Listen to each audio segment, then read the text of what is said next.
Hello बच्चों, कैसे हो आप सब। स्वागत है आपका लेखांकन विद्यापीठ के यूट्यूब चैनल में, जहां आपको मिलने वाली class 9, 10th math, science, English, SST की सारी वीडियोस एक ही प्लेटफॉर्म पे। मेरा नाम है अतुल गर्ग और मैं बच्चों को पिछले 10 साल से मैथ्स पढ़ा रहा हूं। आज की वीडियो में हम देखेंगे class 10th chapter number 3 linear equations के कुछ ऐसे क्वेश्चंस जो एलिमिनेशन के हैं, इंपॉर्टेंट है और जहां हमने देखना होगा कि कैसे क्वेश्चन एग्जाम में हम एक्सपेक्ट कर सकते हैं। मैंने आपको लास्ट वीडियो में एक क्वेश्चन करवाया था, वो था ये वाला क्वेश्चन, और आपसे पूछा था कि इसके सॉल्यूशन आपको मुझे कमेंट बॉक्स में नेक्स्ट वीडियो में बताने होंगे।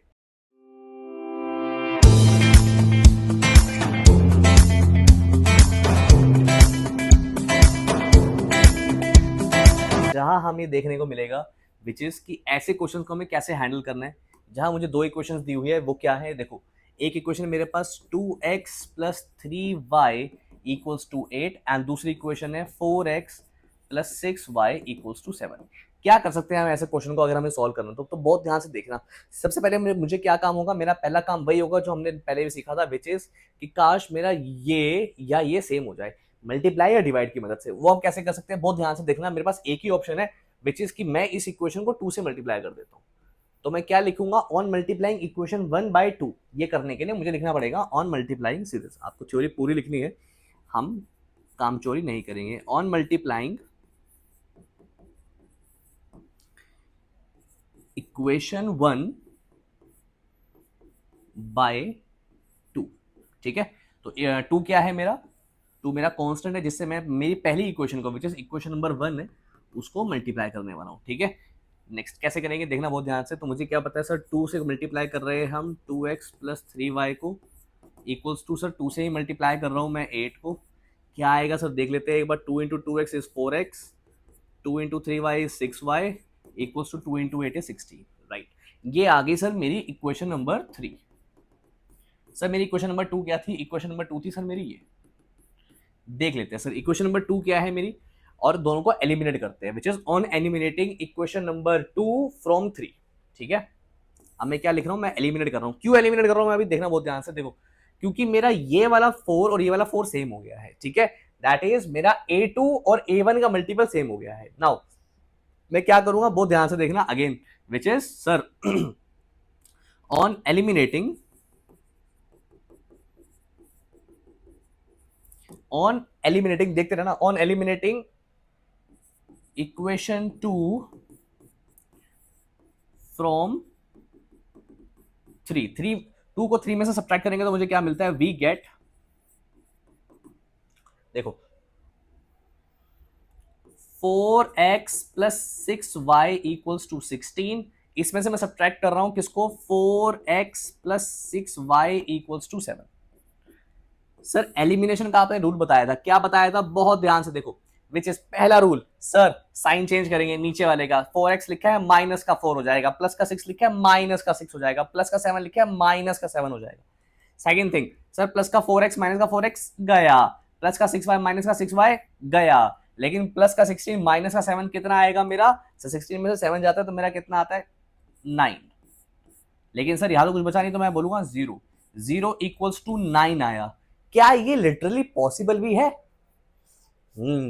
I don't think so. नहीं, 0 जो है वो 9 के बराबर नहीं होता। That means incorrect. क्या, इनकरेक्ट सॉल्यूशन आया है। अब अगर आपका इनकरेक्ट सॉल्यूशन आता है तो हम क्या करेंगे, बहुत ध्यान से समझना इस चीज को, कि अगर आपका इनकरेक्ट सॉल्यूशन आता है तो इसका मतलब ये होता है कि हमारा यहां पे इस केस में कोई सॉल्यूशन पॉसिबल नहीं है। क्या, कोई सॉल्यूशन पॉसिबल नहीं है, दैट मींस नो सॉल्यूशन। ये जो केस आएगा ये आएगा नो सॉल्यूशन वाला केस, देयरफॉर नो सॉल्यूशन। ठीक है, no solution. Sir no solution वाला केस कौन सा केस था, मैंने आपको पहले ही बताया था। नो सॉल्यूशन होता है मेरा कौन से केस में, पैरेलल लाइंस के केस में। क्या, पैरेलल लाइंस के केस में मेरे नो सॉल्यूशन होता है। इतनी बात क्लियर है? अच्छा सर, और क्या पता है मुझे, पैरेलल लाइंस के केस में नो सॉल्यूशन होता है और यहाँ पे जो लाइंस है वो इंटरसेक्ट नहीं करती, लाइंस इंटरसेक्ट नहीं करती। ठीक है, इनको बोलते हैं इनकंसिस्टेंट। क्या बोलते हैं, इनकंसिस्टेंट। चले आगे, ओके। नाउ देखते हैं एक और क्वेश्चन हम, जिसमें हमारे कंसेप्ट्स और ज्यादा क्लियर होंगे। तो ये एक फ्रैक्शन का क्वेश्चन है, आपके सामने है। वीडियो को पॉज कीजिए, 2 मिनट तक इस क्वेश्चन को सॉल्व कीजिए और देखते हैं आप, और कमेंट बॉक्स में कमेंट कीजिए और देखते हैं कि क्या आपका आंसर करेक्ट आता है या नहीं आता। Yes please start.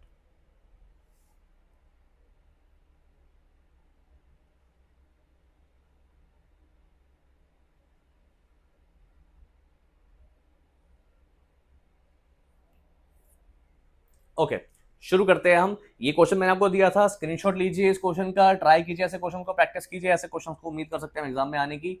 नाउ क्या दिया हुआ है, अ fraction becomes 1/3 when 1 is subtracted from the numerator. ठीक है, एक फ्रैक्शन बन जाता है 1/3 जब उसमें से 1 हम सब्ट्रैक्ट कर लेते हैं। तो फ्रैक्शन को मैं क्या मानूंगा फ्रैक्शन को मैं लेट करूंगा x अपॉन y।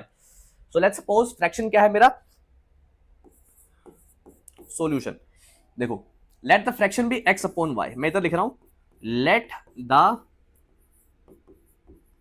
फ्रैक्शन, जो फ्रैक्शन है मेरा, फ्रैक्शन में भी मैं न्यूमरेटर लिख लेता हूं, वो ज्यादा बेटर रहेगा। Let the numerator be x, या n लिख लेते हैं हम। लेट द, ऐसे भी कर सकते हो आप उसको, let the numerator be n, capital लिख रहा हूं, and denominator be d, be d, इसको हम d मान लेते हैं। ठीक है, तो अब उसने क्या बोला, according to question a fraction becomes 1/3, एक फ्रैक्शन बन जाएगा 1/3, एक fraction becomes 1/3 when 1 is subtracted from the numerator. अगर मैं 1 सब्ट्रैक्ट करता हूं न्यूमरेटर में से तो वो बन जाएगा 1/3। तो देयरफॉर मैं क्या बोलूंगा, according to question, according to question जो मेरा फ्रैक्शन था वो क्या था, वो था ये।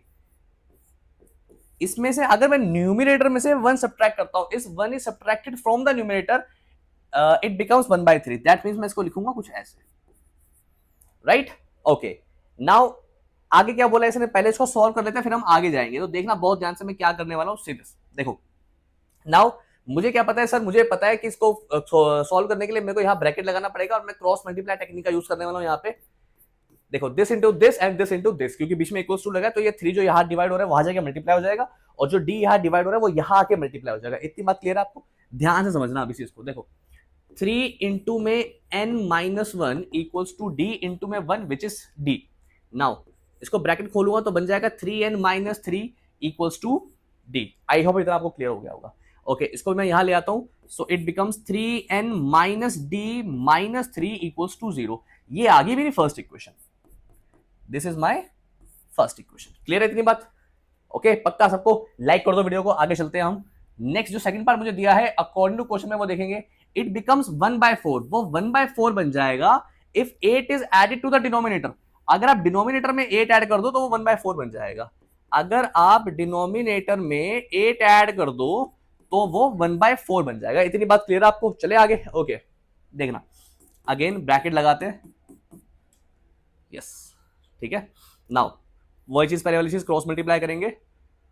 4 इंटू में n इक्वल्स टू 1 इंटू में d plus 8। 4n equals to d plus 8, 4n minus d minus 8 equals to 0। ये आ गई मेरी इक्वेशन नंबर 2। आई होप इतना भी आपको क्लियर हो गया होगा। तो ये आ गई मेरी एक इक्वेशन, यहां पर ये आई थी मेरी दूसरी इक्वेशन। अब करते हैं दोनों को कंपेयर, बहुत ध्यान से देखो। देखो मुझे एक बात बताओ कि क्या यहाँ पे a विच इज n के जो कोफिशिएंट है, n का कोफिशिएंट यहाँ पे है 4, यहाँ पे है 3, तो क्या ये दोनों सेम है? नहीं। क्या मुझे इनको सेम करने की जरूरत है? अगर एलिमिनेशन लगाना है तो हाँ, मुझे इन दोनों को सेम करना चाहिए।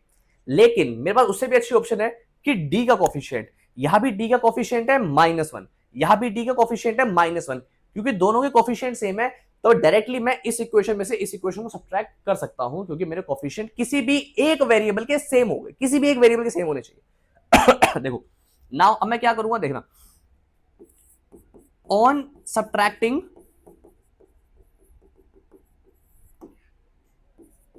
इक्वेशन 2 फ्रॉम 1, भाई फ्रॉम के बाद वाली हमेशा ऊपर लिखेंगे हम, विच इज ये वाली। तो मैं क्या लिखने वाला हूं sir, 3n minus d minus 3 equals to 0 and 4n minus d minus 8 equals to 0। ये खींची लंबी लाइन। अब देखना बहुत ध्यान से, sign change, 3n minus 4n होता है सर, माइनस का n, minus d sign change plus d गया, -3 प्लस 8, 8 माइनस 3 हो गया 5, प्लस का 5 इक्वल्स टू 0, यानी sir -n equals to -5, minus से माइनस गया, यानी कि सर मेरा n आ गया 5। आई होप इतना आपको क्लियर होगा, ठीक है। आगे इतनी बात समझ में। अगर आपको आपका n मिल गया, न्यूमरेटर मिल गया, तो हम डिनोमिनेटर भी निकाल लेंगे किसी भी एक इक्वेशन की मदद से। चलो सेकंड इक्वेशन को यूज कर लेते हैं। On putting n equals to 5 in equation number 2, on या लिख लेंगे, थ्योरी पूरी लिखनी है, काम चोरी नहीं करनी है। On putting n equals to 5 in equation 2, चले आगे। Okay 4 into 5 minus d minus 8 equals to 0, 4 5 20 sir, 20 minus 8 minus d equals to 0, 20 minus 8 होता है सर 12, तो 12 माइनस डी इक्वल्स टू 0, यानी कि 12 इक्वल्स टू डी। तो डिनोमिनेटर आ गया मेरा 12, न्यूमिनेटर था मेरा 5। देयरफॉर जो मेरी फ्रैक्शन होगी वो क्या आएगी, जो मेरा फ्रैक्शन होगा वो आएगा, इधर लिख रहा हूं मैं, तो मेरा फ्रैक्शन क्या हो जाएगा, मेरा फ्रैक्शन हो जाएगा numerator upon denominator which is 5 upon में 12। आई होप आपका भी यही आंसर आया हो। कॉन्ग्रेचुलेशन आपके लिए अगर आपने भी बिल्कुल सेम टू सेम आंसर निकाला है। अभी की क्लास में मैं आपको एक और क्वेश्चन देके जा रहा हूं विच इज ये क्वेश्चन, बहुत इंपॉर्टेंट टाइप है इस क्वेश्चन की, ध्यान से देखिए।